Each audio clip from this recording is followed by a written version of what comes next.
Praise the lord. దేవునికి మహిమ కలుగును గాక. ప్రతిరోజు క్రమం తప్పక వాగ్దానాన్ని వీక్షిస్తున్న ప్రతి ఒక్కరికి యేసయ్య నామంలో ప్రత్యేక వందనములు. సబ్స్క్రైబ్ చేసుకొని అనేక మందికి షేర్ చేసి దేవుని మాటల ద్వారా బలపరచండి. ఈ దినమునకై ఏర్పాటు చేయబడిన దేవుని వాగ్దానము హెబ్రీలకు వ్రాసిన పత్రిక 11వ అధ్యాయము 8వ వచనము. అబ్రహాము పిలువబడినప్పుడు విశ్వాసమును బట్టి ఆ పిలుపునకు లోబడి తాను స్వాస్యముగా పొందనయున్న ప్రదేశముకు బయలు వెళ్ళెను.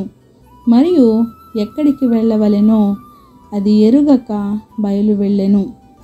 అబ్రహాము పేరు మొదట అబ్రాముగా పిలువబడింది. తండ్రి విగ్రహాలను తయారు చేస్తుంటే అబ్రాము వాటిని అమ్మేవాడు. ఆ విధంగా అబ్రాము జీవితం కొనసాగుతూ ఉండగా ఒకరోజు దేవుడు అబ్రహామునకు ప్రత్యక్షమై, నేను చూపించే దేశమునకు వెళ్ళుము, అక్కడ నిన్ను ఆశీర్వదిస్తాను అని చెప్పడం జరిగింది. విగ్రహాలు అమ్ముకోవడం మాత్రమే తెలిసిన అబ్రాముకు ప్రత్యక్షమైన ఆ దేవుడు ఎవరో తెలియదు.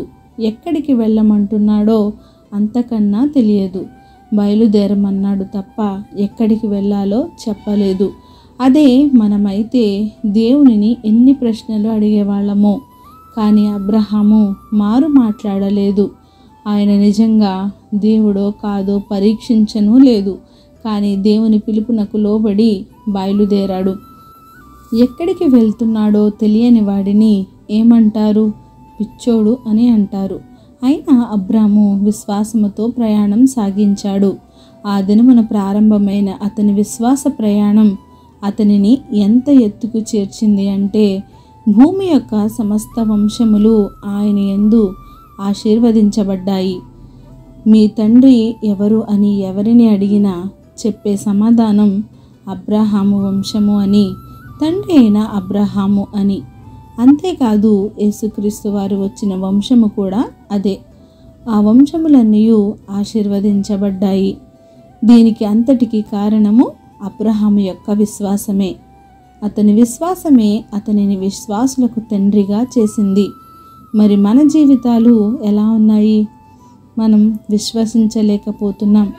ఆయనపై ఆధారపడలేకపోతున్నాం. అవిశ్వాసులుగానే ఉంటూ ఆశీర్వాదాలను అనుభవించలేకపోతున్నాం. విధేయులుగా ఉండలేకపోతున్నాం. ఇక నుండి అయినా ప్రతి పరిస్థితి యందు ఆయనపైనే పూర్తిగా ఆధారపడదాం. ఆయన చిత్తానికి లోబడి ఆయన అనుగ్రహించు ఆశీర్వాదాలను జీవితాంతము పొందుకుందాం. ఆమేన్. చిన్ని ప్రార్థన. మమ్మల్ని అతిమికిలిగా ప్రేమించిన మా ప్రియ పరలోకపు తండ్రి, మీరిచ్చిన వాగ్దానమునకై వందనాలు దేవా. ఎవరైతే ఈ వాక్యాన్ని విన్నారో, విన్న వాక్యాన్ని వారి హృదయగదిలో భద్రపరుచుకొని వాక్యానుసారంగా జీవించే జీవితాన్ని ప్రతి ఒక్కరికి దయచేయండి ప్రభా. మీ యందు విశ్వాసము కలిగి అబ్రాహాము వలె నాయన నీ మీద నిరీక్షణతో సాగిపోయే బ్రతుకును ప్రతి ఒక్కరి జీవితాల్లోనూ ఉంచండి. ప్రార్థన అవస్థకున్న ప్రతి ఒక్క బిడ్డని సమయంలో జ్ఞాపకం చేసుకోండి. వారి అవసరాలను అక్కరతలను తీర్చండి.